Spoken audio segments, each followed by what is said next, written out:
Olá, Elivaldo, bom dia. Tudo bem, Elivaldo? Tudo bem, Nádia. Bom dia. Bom dia para você que nos acompanha nesta terça-feira. Bom, você viu aí a situação de Parnaíba, Elivaldo. A gente tem acompanhado aos poucos a situação dos municípios piauienses. 30 cidades ainda não têm casos, mas a gente percebe os casos avançando também pelo interior, que ficou claro na pesquisa também de ontem, divulgada pelo governo do estado. É verdade, Nádia. E um dado importante abordado na pesquisa, ou revelado na pesquisa, foi exatamente o aumento de, se não me engano, 1,3 para 1,5 da transmissão da doença, do poder de transmissão da doença. E, por outro lado, o governo alerta para a escassez de pessoal qualificado, por exemplo, para operar em unidades de terapia intensiva. Isso também complica na área da saúde. O momento é de precaução, é de planejamento, até mesmo para o retorno às atividades produtivas. Ontem, no final da tarde, eu conversei com o governador Wellington Dias e ele apontou duas características importantes desta fase do enfrentamento. A integração com os municípios, sobretudo aqui em Teresina, e também a intermediação do Ministério Público nos planejamentos de novas ações relacionadas ao enfrentamento da Covid-19. Vamos ver então, Elivaldo.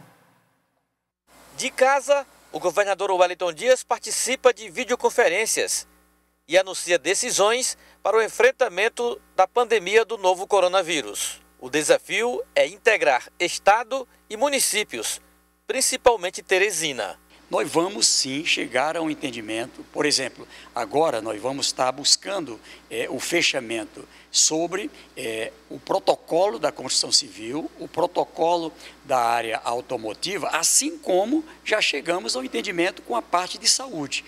O governador defende intermediação do Ministério Público nas decisões de reabertura da economia.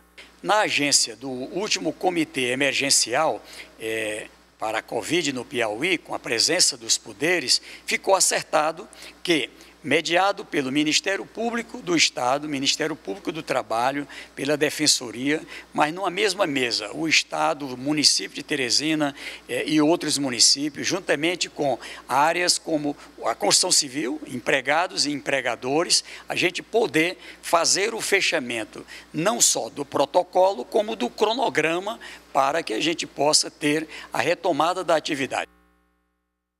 É o dia 6, então, Elivaldo, esse protocolo novo, né, que deve ser estabelecido para a retomada das atividades, mas com base no que os números trouxeram para o governador, muito claro de que o decreto de ontem não poderia, tinha que ter sido revogado, né, para poder ser esticado. Vamos com o Fenelon Rocha. O Fenelon também vai comentar para a gente coloca na tela os números do Brasil, Elivaldo. Nós temos aí o Brasil numa situação ainda bastante desconfortável com relação aos outros países do mundo. Somos o segundo em número de casos e também em número de óbitos. São 1.106.470 casos confirmados da Covid-19.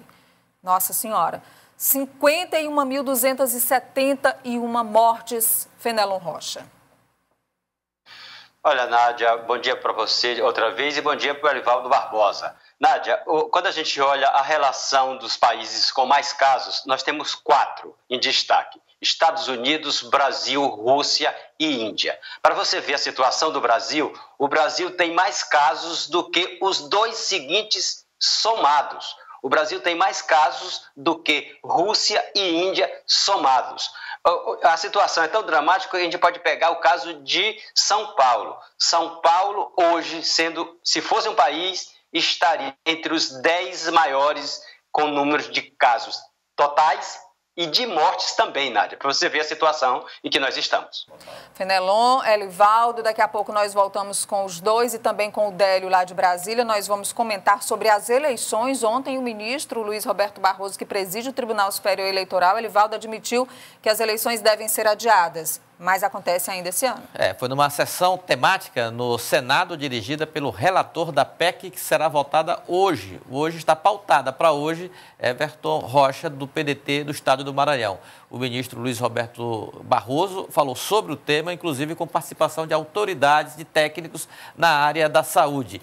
E o que pensam parlamentares piauienses sobre esse tema, que mesmo haja um consenso para o adiamento, Nádia, não há consenso em relação à forma, à extensão do adiamento do processo eleitoral deste ano. Então, daqui a pouco a gente volta com esse assunto, com o Fenelon, o Elivaldo, Délio lá de Brasília, a opinião dos parlamentares piauienses sobre a PEC do adiamento das eleições.